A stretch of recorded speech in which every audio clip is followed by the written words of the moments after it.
Salut! Vrei să-ți securizezi contul Binance? Hai să-ți arăt cum să activezi 2FA pe desktop, pas cu pas.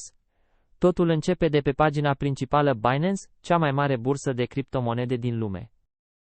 După ce te-ai logat, mergi la profil și selectează Securitate. Caută opțiunea Autentificare cu 2 factori și alege Google Authenticator.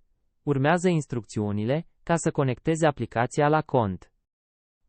La același pas, recomand să-ți verifici și identitatea, de KYC.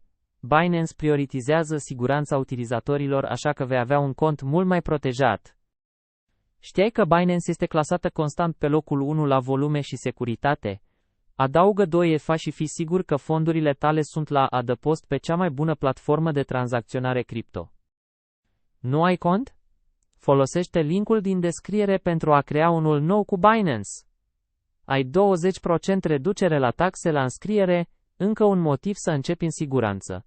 Spor la trading și ai grijă de criptoul tău.